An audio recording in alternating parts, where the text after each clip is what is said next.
Olá! Vamos esperar o pessoal entrar aí. O tema da nossa live hoje é sobre jejum intermitente. Vou esperar o Insta avisar o pessoal aí que estou online. Acabei fazendo esse tema, decidi na semana passada e foi até legal porque no grupo, no desafio do WhatsApp de 14 dias, as meninas pediram para eu falar sobre jejum intermitente e aí acabou super casando com o tema da live, que vai ser sobre o jejum. Quais são os benefícios, para quem é o jejum intermitente, para quem não é o jejum intermitente. Então vamos ver quem tá aí. A Patrícia, a Jen... Peraí. Deixa eu ver, Patrícia, a Aline, a Haline, do Desafio 14. Ó, a Haline é do Desafio 14, de 14 dias. Para quem perdeu dessa vez, vai ter um próximo muito em breve. A Bel tá online, legal. Oi, Bel. Doutor Antônio Cruz, legal. Bom, então o tema hoje sobre jejum intermitente. Eu já tinha decidido esse tema na semana passada. E aí eu decidi falar sobre ele também depois que as meninas do grupo pediram uma opinião sobre o jejum.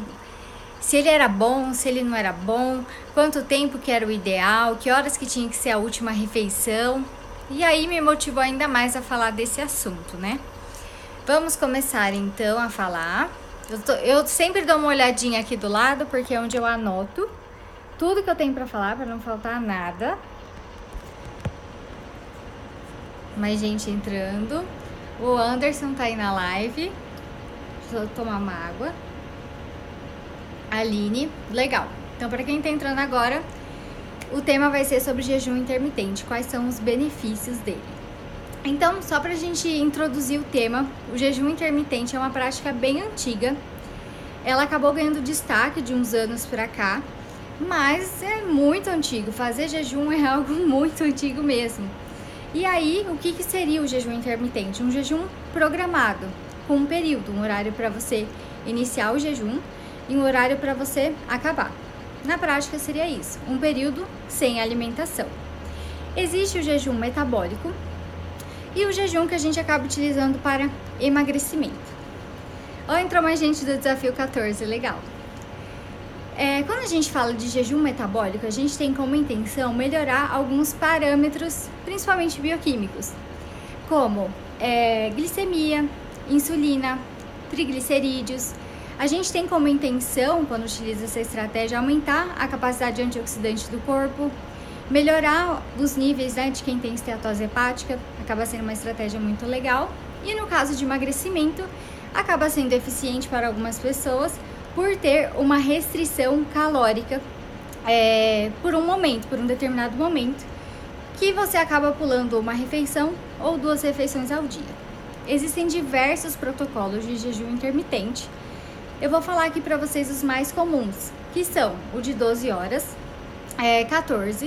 12 horas, 16, 18, 24 e ainda tem mais um, que é o de 5-2, que é você fazer 5 dias uma alimentação normal, próxima ao GET ou GAB, que é o gasto total ou basal, ficar entre esses dois, e fazer 2 dias da semana uma restrição de 500 a 600 calorias no dia. Tem mais gente entrando aí. Ó, o Dr. Antônio Cruz falou para aumentar a glutationa peroxidase. Entrou mais gente, legal. Ó, tem mais gente do desafio aí, já tem 3 pessoas do desafio aqui. Que massa, legal. E quais são os jejuns que eu gosto mais de trabalhar? Gosto de trabalhar mais com o jejum de 12 horas. Acho ele uma estratégia bem bacana e simples, principalmente para quem está começando, né, para uma adaptação, ou com o jejum de 18 horas. Esse jejum acaba assustando muitas pessoas. Como assim eu vou ficar 18 horas sem me alimentar? Como que eu vou ficar 12 horas sem me alimentar? 16 horas? E eu falo para a pessoa, calma, né? A gente precisa pegar o horário do sono. Então vamos colocar aí nas contas que umas 6 horas, 6, 8 horas você vai estar dormindo, o que vai tornar o processo do jejum muito mais fácil.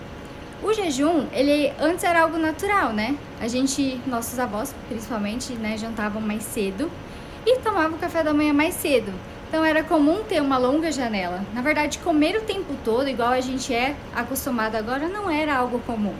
Não era normal, né? As pessoas faziam poucas refeições, geralmente 2 ou 3 refeições principais. Não tinha isso de ficar beliscando o tempo todo. Então, isso já é uma prática mais moderna, né? Da vida moderna. E aí, para quem que pode ser o jejum, né? Geralmente, algumas pessoas, elas se adaptam bem ao jejum intermitente. Pessoas que não sentem fome pela manhã, principalmente, acabam se adaptando bem. Aquela pessoa que fala, olha, não tem necessidade de tomar um café da manhã, não sinto fome de manhã, então para essa pessoa pode ser bem interessante. Para uma pessoa que tem a vida muito corrida, né, que sai de casa muito cedo, que não tem tempo, diferente de quem não tem vontade de fazer um café da manhã, também pode ser uma estratégia legal. E eu já vou falar para quem, né, outras pessoas que seria interessante fazer o jejum intermitente. Precisa fazer jejum todos os dias? Qual que é a frequência desse jejum intermitente? A frequência desse jejum pode variar dependendo do protocolo. Quando é de 12 horas, eu não vejo problema nenhum em fazer isso todos os dias, porque seria como se você jantasse às 8 horas da noite e que você tomasse o seu café da manhã às 8 da manhã. Acaba sendo bem simples, né? Já os jejuns que são de 16 e 18, eu não gosto que sejam em dias seguidos. E se fizer uma vez na semana, já acaba tendo um benefício para o paciente, principalmente quando a intenção é regular o metabolismo. Então, quando eu passo para o paciente, é como uma estratégia temporária, não passo como por muito tempo, sabe? Eu uso por um tempo e depois eu retiro aquilo, e aí quem sabe mais para frente eu uso de novo. Mas o que eu mais costumo recomendar ou é o de 16 e 18 e o de 12 horas. Sendo uma vez na semana, o de 18 horas já tem um benefício bem legal. Para quem é o jejum intermitente? O jejum intermitente pode ser para pessoas que já são adaptadas, né, que não sentem fome de manhã, para uma estratégia de emagrecimento, já que na teoria a gente acaba tirando 1 ou 2 refeições dessa pessoa, então fica uma janela menor para ela se alimentar, não é? Então, por exemplo, uma pessoa que faz o jejum de 18 horas e ela vai dormir às 10 horas da noite, ela acaba tendo uma janela menor para se alimentar. Ela vai começar ali a partir do almoço, e aí talvez ela faça um lanche da tarde ou não, faça um jantar e logo depois ela já vai encerrar essa janela alimentar. Então, depois do jejum intermitente, a gente mantém uma alimentação normal ao longo do dia. Se a pessoa tem um plano alimentar, ela acaba seguindo aquilo, ou seguindo a fome guiada, que é ela ter aquela intuitividade de comer quando tem fome e parar quando está satisfeita. Deixa eu ver aqui algumas coisas que vocês mandaram. A Sheila mandou que é do Desafio 14. A gente tem o quê? Umas 4 ou 5 mulheres aqui do desafio? A Jéssica mandou: eu nunca senti fome de manhã, sempre comi. Obrigada, porque minha mãe dizia que não podia ficar sem comer nada. Tinha muito isso também, né? Que era obrigada a fazer a refeição e que o café da manhã era a refeição mais importante do dia. Quando a gente fala de jejum, acaba gerando uma grande dúvida. Isso quebra jejum? Óleo de coco quebra jejum? Café quebra jejum? Café com manteiga quebra jejum? Chá? O que quebra jejum de fato? Isso vai depender se a pessoa está fazendo jejum, por exemplo, por uma razão metabólica. Então, eu só quero controlar glicemia, ou eu só quero controlar insulina. E aí, nesse caso, talvez ela tomar um café com óleo de coco não vai interferir, porque não vai estimular muito a insulina e a glicemia. Quanto ao assunto é emagrecimento, já não faz o menor sentido a pessoa tomar óleo de coco, porque ela vai estar quebrando o jejum, já que o jejum é um momento em que vai haver uma restrição calórica, não vai entrar alimento. Nossa, mas o que pode então no jejum? Você pode consumir água, chás, no máximo uma água aromatizada e café, desde que não tenha açúcar. Caso contrário, principalmente se a intenção for emagrecimento, vai acabar assim quebrando esse período de jejum. E aí fica aquela questão: nossa, mas eu não vou passar mal, eu não vou ter um treco, né, de ficar algumas horas sem me alimentar? E a questão é que não, na verdade nós somos adaptados para isso. A grande realidade é que nós comemos mais do que precisamos, com uma frequência muito grande, e que o jejum intermitente acaba sendo uma adaptação, em que você começa com 12 horas, vê como é que você se sai, depois com 13 horas, com 14. Então, para quem está começando, não sugiro começar com 18 horas seguidas. Vai sendo um processo devagar.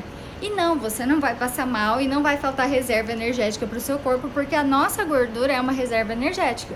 E quando o assunto é emagrecimento, o que nós queremos é justamente usar essa reserva energética e queimar gordura. Então, por isso que acaba sendo interessante no processo de emagrecimento. Quem sofre de enxaqueca pode fazer o jejum intermitente de 16 ou 18? Na verdade, Aline, a gente tem que descobrir qual é a causa dessa enxaqueca, né? Se é com muita frequência que você tem. Às vezes pode ser por alguma coisa da sua alimentação também, alguma coisa que a gente precisa desintoxicar, melhorar o metabolismo. Então seria mais interessante a gente descobrir primeiro o que é essa enxaqueca para saber se atrapalhar ou não. Qual a sua opinião sobre treinar em jejum? Treinar em jejum é para quem está adaptado e para quem treina bem em jejum. Então eu não tenho nada contra, inclusive se eu conseguisse treinar em jejum, eu super treinaria. Eu acho super chique quem treina em jejum. Acho muito chique mesmo, porque a pessoa não precisa acordar muito tempo antes, como eu, para fazer uma refeição. Então, se ela treina bem, se é justamente o contrário, ela come, passa mal, não consegue executar o treino, não tem força, aquilo não digeriu, não faz o menor sentido para essa pessoa se alimentar. E se no caso dela for hipertrofia, uma estratégia legal, quando ela prefere treinar em jejum, é a gente colocar uma fonte de carboidrato no jantar para que isso sirva como uma reserva para ela utilizar no treino durante a manhã. Mas não vejo problema nenhum em treinar em jejum quando a pessoa já é adaptada. Voltei. Deu uma pausada aqui, né? E aí vem a questão, mas o que eu vou comer antes de entrar em jejum? Ou seja, na minha última refeição no jantar. E o que eu vou comer quando eu quebrar o jejum? Seja no café da manhã, num lanche ou no próprio almoço do dia seguinte. Quando a pessoa ela quer entrar em jejum, é interessante que a gente não coloque um alto teor de carboidrato nessa refeição. Então que a gente não exagere em arroz, em feijão, que a gente não coloque tubérculos, batata doce, mandioca, batata inglesa e que priorize alimentos de verdade. Quando eu digo alimentos de verdade, sim, verduras, bastante salada, gorduras de boa qualidade, então colocar um azeite nessa salada, colocar castanha, umas amêndoas, colocar proteína, seja uma carne, frango, peixe ou os próprios ovos, né, pra gente colocar nessa refeição. E aí, se o de jejum dela for o café da manhã, ela preferir também gordura e proteína. Então, colocar os ovos, por exemplo, ovos com abacate ou o próprio abacate, um pouco, um mix de castanha ou frutas que tenham um pouco carboidrato, que é geralmente as que a gente não gosta muito, né? Que são, por exemplo, maracujá, uma aguinha com limão, uma ameixa tem uma quantidade pequena de carboidrato, mas sempre a gente priorizar gorduras e proteínas antes de entrar em jejum e ao sair do jejum, pra gente não estimular insulina. Tudo bem? O Anderson mandou, Miguel, né? Eu sempre enchi a barriga antes de entrar em jejum para aguentar melhor. Então, tem gente que acaba comendo além, com medo de sentir fome muito rápido, mas a grande questão da gente também preferir a gordura e a proteína é porque elas dão mais saciedade. E aí você não acaba sentindo essa fome tão rápido. Então talvez aumentar um pouco mais a gordura do seu prato, né? Igual eu comentei, colocar umas castanhas a mais, ou fazer uma salada com abacate, ou colocar mais azeite, ou aumentar a porção da proteína, talvez seja pequena, vai fazer com que você não tenha tanto medo, né? Que você não precise comer tanto ao entrar em jejum. Pode ser uma estratégia legal. E depois que a pessoa cria uma prática com o jejum, ela percebe um controle maior da fome e da saciedade. Mas isso é algo que eu vou falar daqui a pouco. Jejum intermitente não é uma competição. Então tem gente que entra no jejum e ela tenta fazer disso uma competição. Tipo assim, fiquei 12 horas. Fiquei 12, vou ficar 13. Fiquei 13, vou ficar 14. Fiquei 14, vou ficar 15. E aí vira uma loucura. Sabe, não tem necessidade. Como eu falei, um jejum de 18 horas já tem um benefício bem legal para o corpo. Então a gente não precisa fazer disso uma competição. Quando você está em adaptação, é legal você ir aumentando as horas aos poucos, mas não fazer disso uma competição com você mesmo, tudo bem? É bem importante isso. E quem que pode fazer o jejum intermitente e quem não pode?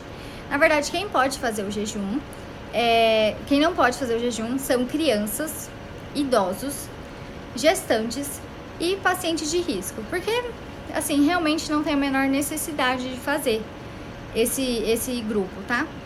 quando o assunto é emagrecimento, melhorar esses perfis metabólicos, como eu falei, esses marcadores, aí sim seria uma estratégia interessante. Lembrando que não é para todo mundo.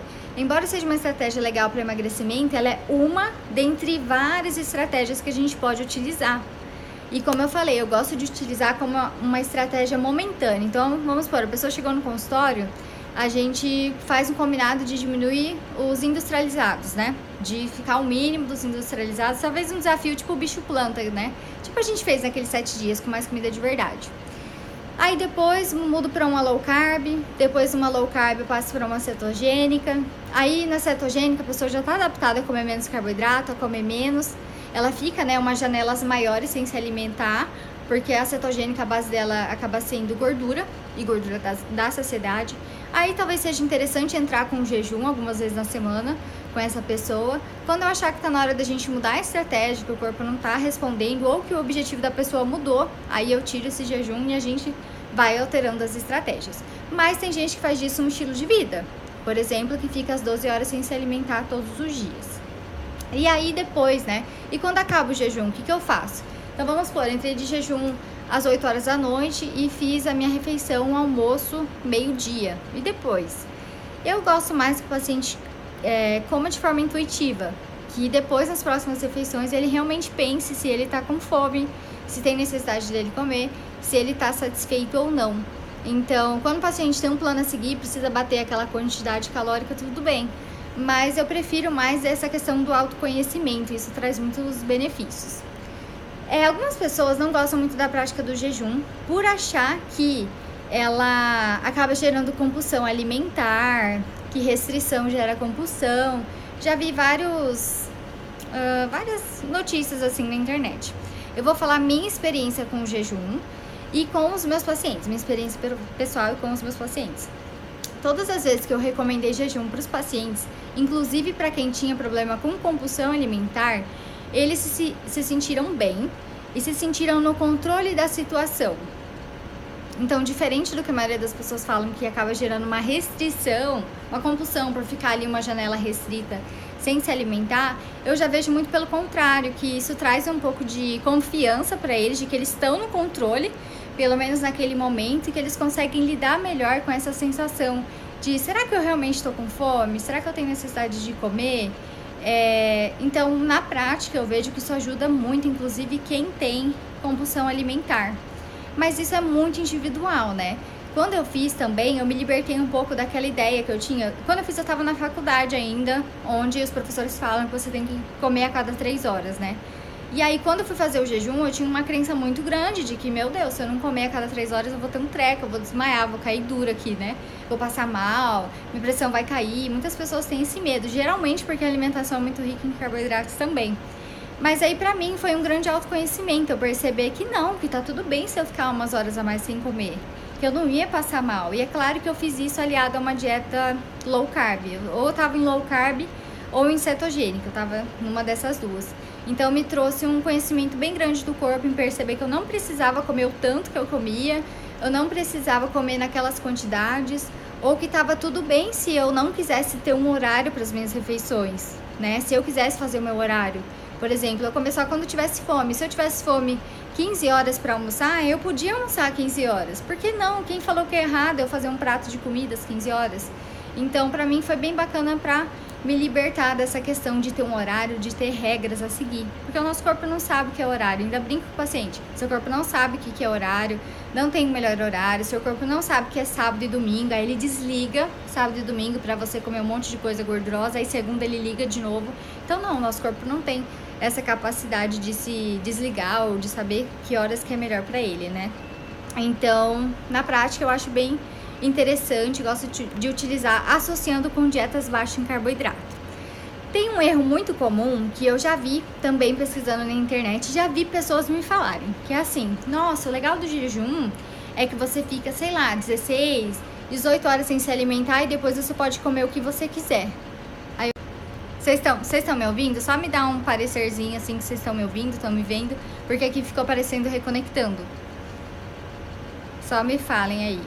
E aí, essa pessoa falou pra mim, é legal o jejum, né, que você fica um tempo sem se alimentar, aí depois você pode comer um monte de bobeira. E eu fiquei olhando pra pessoa, como assim um monte de bobeira?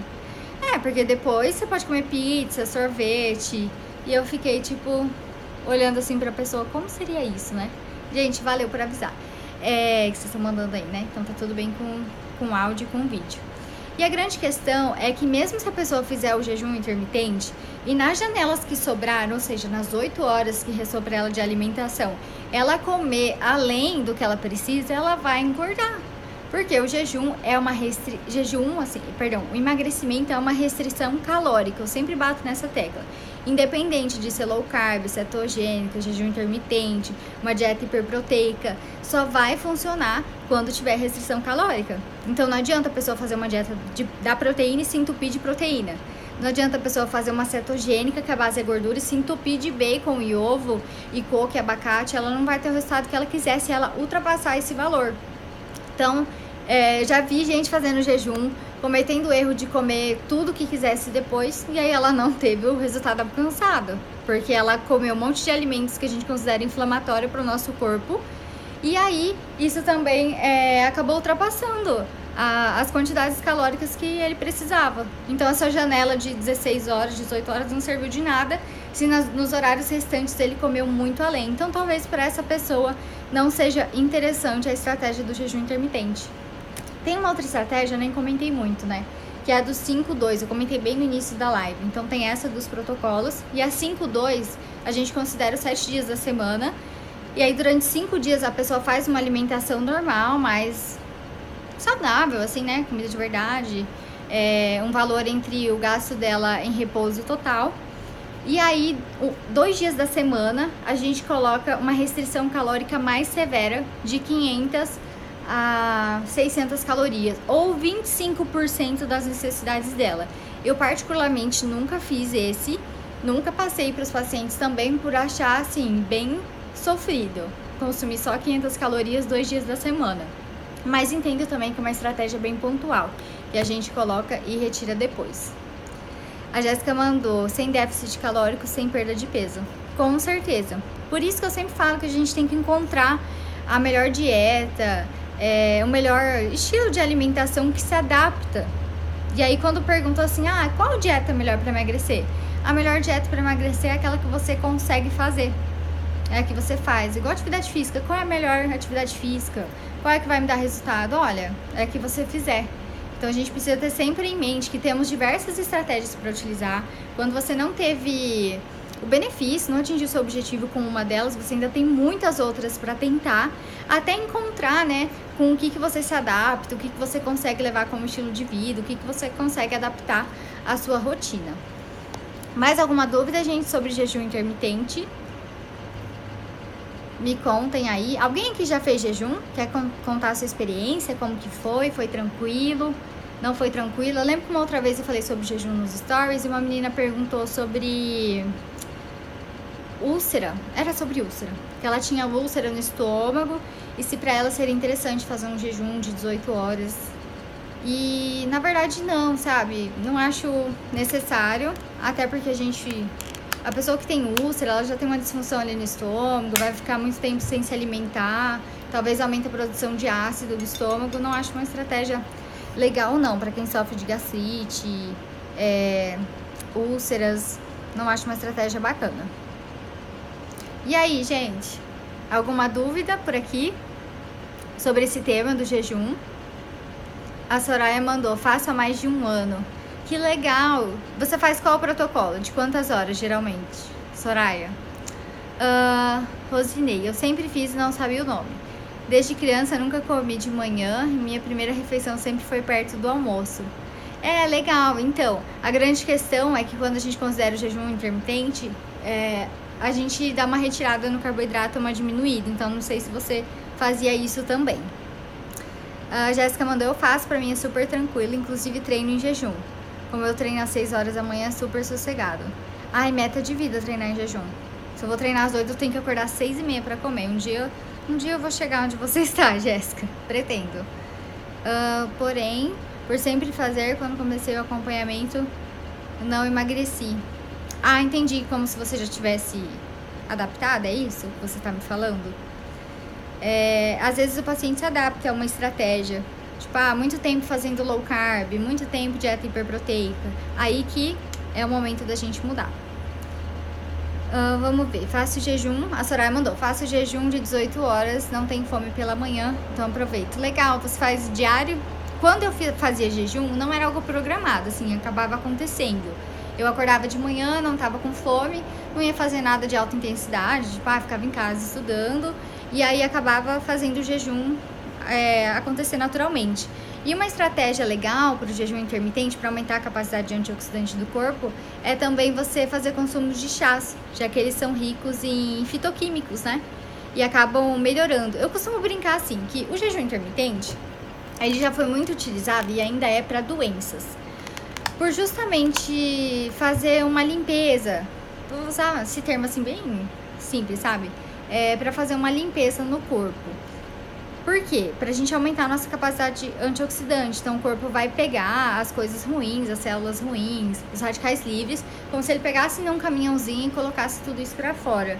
Então o jejum intermitente ajuda bastante em algumas doenças, inclusive, e aumentar a capacidade antioxidante pode ser com aqueles shots matinais, com cúrcuma, gengibre em pó, canela, um chá de canela, um chá de hibisco, chá verde, chá preto.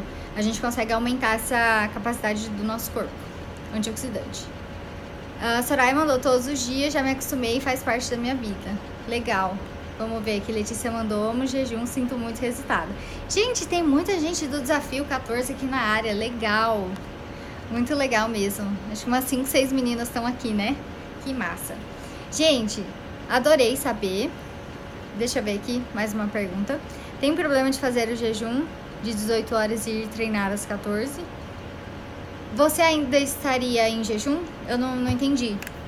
Você estaria em jejum ainda às 14? Ou não? Tipo, você almoçou e depois você foi treinar. Na verdade, tudo isso tem a ver com a adaptação da pessoa, né? Igual eu tinha comentado. Se a pessoa consegue treinar bem, assim, não vejo porquê. A gente tem que fazer o que o nosso corpo se adapta, né? A gente tem essa impressão de que, mas fulano fez isso e deu certo pra ele, mas ele treinava em jejum e emagreceu um monte, mas ele fez jejum e não. Gente, talvez o que funciona pro outro não funciona pra você. A gente tem que ter isso muito claro, nossos metabolismos são bem diferentes. Eu mesmo, se eu não comer um carboidrato pra treinar, eu fico muito ruim, eu passo muito mal no treino. E tem gente que não, tem gente que come pasta de amendoim e vai treinar. Tem gente que treina em jejum, tem gente que toma café com óleo de coco e treina. Tem gente que come ovo e vai treinar. Então, cada pessoa é de um jeito. Eu acho interessante a gente perceber o que faz bem. Tem pessoas que fazem jejum 24 horas pontualmente. Você já recomendou para os pacientes? Nunca recomendei. Nunca. Por não ver necessidade, sabe? Não vejo necessidade. Eu também nunca fiz de 24 horas. O máximo que eu fiz foi de 20. Mas, assim, não faço mais jejum, gente. Eu fiz jejum quando eu fazia low carb. Isso deve ter 1 ano e meio aí que eu fazia low carb e cetogênica. Não faço mais. Por não ver necessidade mesmo. E porque agora eu consumo mais carboidrato, eu sinto fome com mais frequência. O legal do jejum e da alimentação, né, mais baixa em carboidrato é isso, dá uma regulada na fome. Dá uma regulada. Olha, mas só respondendo sua pergunta, que o jejum terminaria meio-dia e você ir treinar às 14. Não vejo problema nenhum. Nenhum mesmo. Não tem nada demais nisso, não. Se te faz bem, se dá tempo, assim, do meio-dia às 14, do seu corpo fazer digestão e esse almoço não ficar muito pesado no seu estômago, tudo bem. Gente, legal? Vamos terminar nossa live por aqui. Não pensei no tema ainda da semana que vem. Vocês têm alguma sugestão? Se vocês tiverem uma sugestão aí, me mandem. Eu pensei em 5 erros que podem estar atrapalhando o seu emagrecimento. Esse foi o tema que eu pensei, mas se vocês tiverem alguma ideia, alguma coisa que vocês querem que eu fale, manda aqui pra mim por direct, ou aqui mesmo agora, enquanto a gente tá finalizando a live, que eu arrumo conteúdo pra falar com vocês. Então, nossa live vai ficar semana que vem, terça às 19 horas. Pessoal do grupo, vamos ali fofocar, né, pra vocês me contarem o que vocês acharam, o que vocês descobriram. E, seguidores queridos, muito obrigada pela presença. Eu falei que eu ia tentar fazer a live, né, todas as terças-feiras. E tô conseguindo por enquanto, né? Eu tenho vergonha de vir aqui falar, parece que não, né? Mas eu tenho vergonha. Mas eu tô perdendo a vergonha e a gente acaba criando uma intimidade aqui, né? Então eu espero vocês no direct com sugestões para as próximas lives. Muito obrigada pela presença e qualquer dúvida estou à disposição, tudo bem? Sobre o desafio de 14 dias que as meninas aqui estão no grupo, eu pretendo abrir uma turma em breve. Olha só essa sugestão, dificuldade de perder gordura localizada. Legal. A gente se vê semana que vem, viu? Beijos, até mais.